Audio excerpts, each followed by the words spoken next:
Hello दोस्तों, आज की वीडियो में आपका स्वागत है। और आज की वीडियो में यार हम बात करने वाले हैं कंट्रोल कंपोनेंट के बारे में।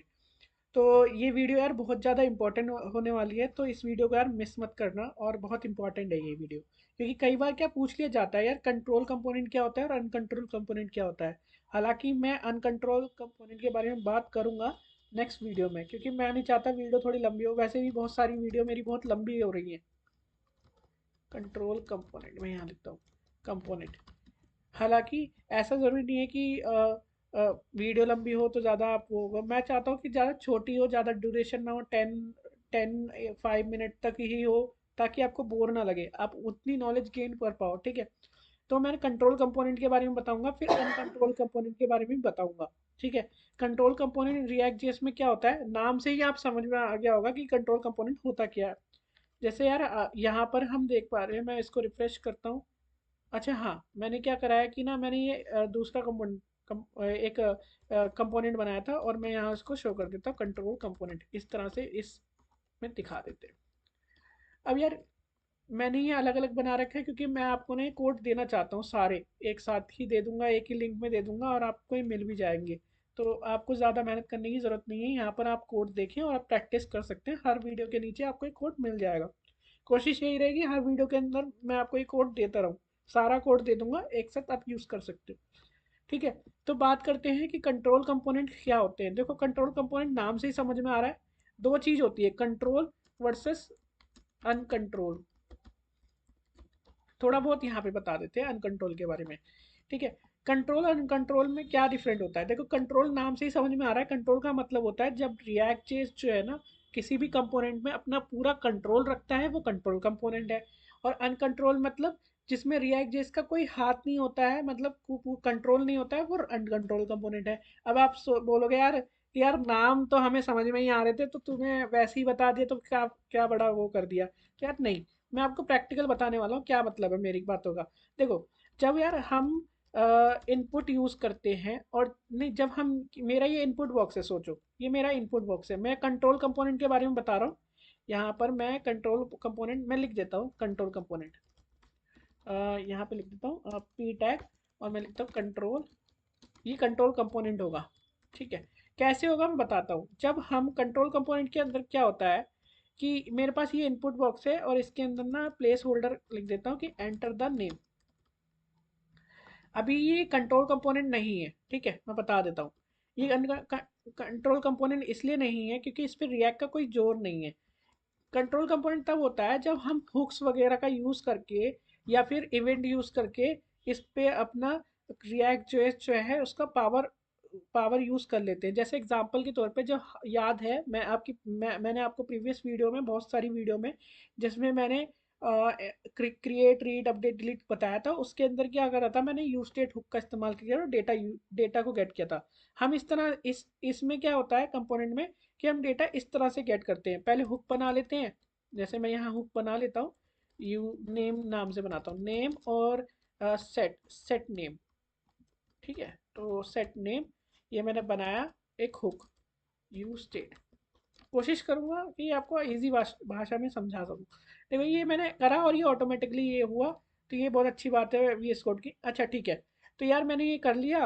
और ये कंट्रोल कैसे होगा, जब मैं इस हुक का इस्तेमाल करूँगा डेटा को, मतलब इनपुट बॉक्स को कंट्रोल करने में। जैसे एग्जांपल, अगर मैंने इसमें लिख दिया वैल्यू, ठीक है, वैल्यू क्या होगी मेरी, नेम। नेम कौन सी वैल्यू है, ये नेम क्या है, ये नेम ये है। तो आपको पता होगा यूज स्टेट हुक, मैंने जब आपको पढ़ाया था यूज स्टेट हुक इस रिएक्ट जी इसकी सीरीज में, तो मैंने बताया था ये कैसे काम करता है। ये कैसे काम करता है, ये क्या करता है कि आपको दो चीज़ें देता है। एक वैल्यू को स्टोर करने वाला, जो नेम है, वैल्यू को स्टोर करता है। दूसरा है वैल्यू को डिक्लेयर करने वाला, कि सेट द वैल्यू, जो वैल्यू को सेट करता है। इस फंक्शन, ये एक फंक्शन है और ये एक वेरिएबल है, ये एक वेरिएबल है और ये एक फंक्शन है, ध्यान रखना। इस फंक्शन का यूज करते हैं इस वैल्यू को स्टोर करने के लिए, इसके अंदर स्टोर करने के लिए, स्टेट को मैनेज करने के लिए। और जब इसकी वैल्यू को, स्टेट को मैनेज हो जाती है, चेंज होती है, तो साथ के साथ इसकी वैल्यू भी चेंज होती है। और जो इसकी वैल्यू है वो इसकी वैल्यू होगी। ठीक है, मैं बता रहा हूँ दोनों की वैल्यू इस तरह से मैं बता रहा हूँ, कंफ्यूज मत होना। हालांकि आप दोबारा ये कमेंट सेक्शन में बोलोगे मैं दोबारा बता दूंगा, ऐसा नहीं हर वीडियो में बता दूंगा, कोई ऐसी टेंशन वाली बात नहीं है। तो इतना कंफ्यूज मत होना, कोई भी कंफ्यूजन पार्ट है वो कमेंट सेक्शन में ज़रूर बोलो, क्योंकि मैं तभी हेल्प कर पाऊंगा जब मुझे पता चलेगा कि आपको ये प्रॉब्लम है। ठीक है। अब देखो इसमें क्या है, अब रिएक्ट ने ना इस इनपुट बॉक्स में ना पूरा कब्जा कर लिया है। कैसे कब्जा कर लिया मैं बताता हूँ। अभी हम लिख पा रहे थे इसके अंदर, अब हम इसके अंदर नहीं लिख सकते। मैं कीबोर्ड प्रेस कर रहा हूँ, और अगर आपको कीबोर्ड की आवाज़ आ रही होगी तो मैं कीबोर्ड सच में प्रेस कर रहा हूँ। तो यहाँ पे मैं कीबोर्ड में नहीं लिख पा रहा हूँ। तो क्यों नहीं लिख पा रहा हूँ, क्योंकि अब इसका इस पे जो कब्जा है, जिस जो पावर इसकी यूज़ हो रही है, रिएक्ट जेस अब इसको कंट्रोल कर रहा है ना।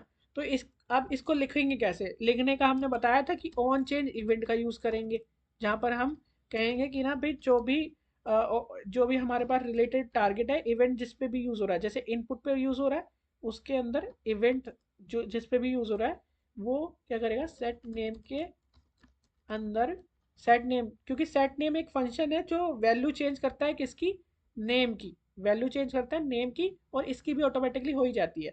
तो इसके अंदर क्या करेंगे हम, ई डॉट टारगेट डॉट और वैल्यू। तो अब क्या होगा, जो भी इनपुट में लिखा जाएगा वो सेट नेम के बराबर होगा, और जो नेम के अंदर चेंज होता रहेगा। तो इस तरह से क्या होगा, ये चेंज हो जाएगा। अब लिखने की अनुमति हमारे पास है, पहले नहीं थी और अब है। ठीक है, परमिशन हमें मिल गई है। और ये होता है कंट्रोल कंपोनेंट। ठीक है, सिंपल भाषा में जहाँ पर रिएक्ट में यूज स्टेट का हुक यूज़ कर रहे हैं, और इनपुट बॉक्स में इस तरह से कर रहे हैं हम, जहाँ पर स्टेट मैनेजमेंट हो रहा है इस तरह से, और इवेंट यूज़ हो रहे हैं, वहाँ पर हम कहते हैं कंट्रोल कंपोनेंट। अब जिसके अंदर हम कंट्रोल कंपोनेंट, अब अनकंपोनेंट सॉरी अनकंट्रोल कंपोनेंट क्या होते हैं मैं बताता हूँ। अनकंट्रोल अन से यार बार बार बोल रहा हूँ, अनकंट्रोल कंपोनेंट के बारे में बात करते हैं। देखो यार, जब जावास्क्रिप्ट में हम वैल्यू चेंज करते थे तो वहाँ पर यूज़ करते थे डॉक्यूमेंट डॉट क्वेरी सिलेक्टर, अगर आपको याद होगा डॉम ट्री का इस्तेमाल करते थे। अब अगर मुझे इसकी वैल्यू लेनी हो इनपुट की, जिसमें हम नहीं यूज़ करते, मैंने कुछ भी वैल्यू यूज़ नहीं करी है, लेनी है, मैं आईडी बस इसकी नेम लिख रहा हूँ ताकि चेंज रहे। अब इसको हम किस तरह से हम वैल्यू ले सकते हैं, मैं यहाँ पे सिर्फ ऑन चेंज लिखूंगा और ये करूँगा। ये वाला काम नहीं, ये वाला कर सकते हो आप चाहो तो कर सकते हो, पर मैं यहाँ पे एक बटन बना देता हूँ जो इजी लैंग्वेज में आपको समझ में भी आए कि क्या मतलब है। यहाँ पे मैं लिख दूंगा ऑन, सॉरी बटन नहीं बना के यहाँ पे ऑन चेंज कर देता हूँ, ज़्यादा आसान रहेगा, आसान ही है। मैंने कहा जब भी चेंज होगा इस वाले इवेंट को कॉल कर दिया जाएगा जो इवेंट है। तो मैं लिखूंगा हैंडल, और इसका नाम लेंगे इनपुट से, हैंडल इनपुट। ठीक है, मैंने इसका नाम हैंडल इनपुट लिखा, और इसके अंदर कुछ भी नहीं है, बस ये कॉपी करूंगा, इस फंक्शन को कॉल कर लूंगा यहाँ पे बना के, डिक्लेरेशन किया और यहाँ पे किया, और ये मैंने फंक्शन बना लिया है। अब इसके अंदर हम डॉक्यूमेंट डॉट क्वेरी सिलेक्टर जैसे पहले करते ना, वैसे ही कर रहे हैं हम। वहाँ पे हैश लगा देंगे, सॉरी हैश लगा लेंगे और उसका नाम लिख देंगे, और जो भी मुझे वैल्यू मिलेगी उसको वैल्यू लिख देंगे। तो इतना हमारा काम हो रहा था पहले में।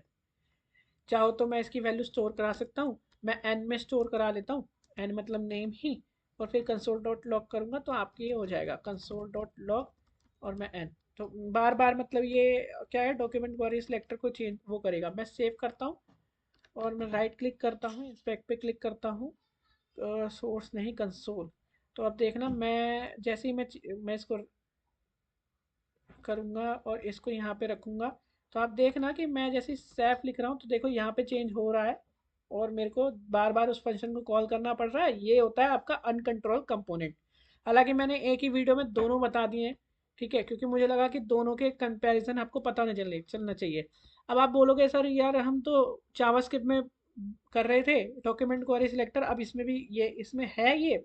हाँ भाई बिल्कुल है, लेकिन रिएक्ट क्या करता है, आपको ना इसको हैंडल करने के लिए यूज करना पड़ता है यूज रेफ। आगे बात करेंगे यूज रेफ हुक क्या होता है, क्योंकि एक एक चीज को हम हुक को पकड़ेंगे और उसके बाद उसको समझेंगे तो ज़्यादा अच्छा रहेगा। फिलहाल के लिए मैंने ऐसा एग्जांपल दिया है कि डॉक्यूमेंट डॉट क्वेरी सिलेक्टर और इस तरह से वैल्यू को ले लेना।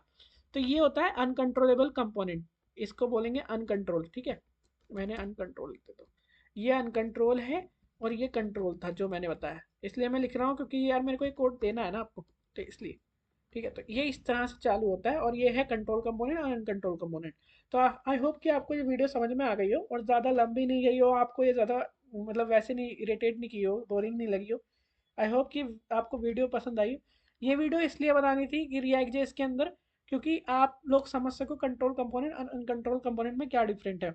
और ये इंटरव्यू में जो बेसिकली पूछ लिया जाता है, कई बार क्वेश्चन में पूछ भी लिया जाता है, तो आपको ये आना चाहिए, पता होना चाहिए कि क्या मतलब है इसका।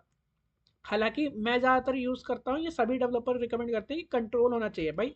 रिएक्ट के पास कंट्रोल है तो हम हमारे पास कंट्रोल होगा। इसलिए हम ज़्यादातर सब लोग ये यूज़ करते हैं, ये को अवॉइड करते हैं, यूज़ नहीं करते, ठीक है, अवॉइड करते हैं मतलब। मिलते हैं नेक्स्ट वीडियो में। अगर वीडियो अच्छी लगी हो तो लाइक करना भर भर के।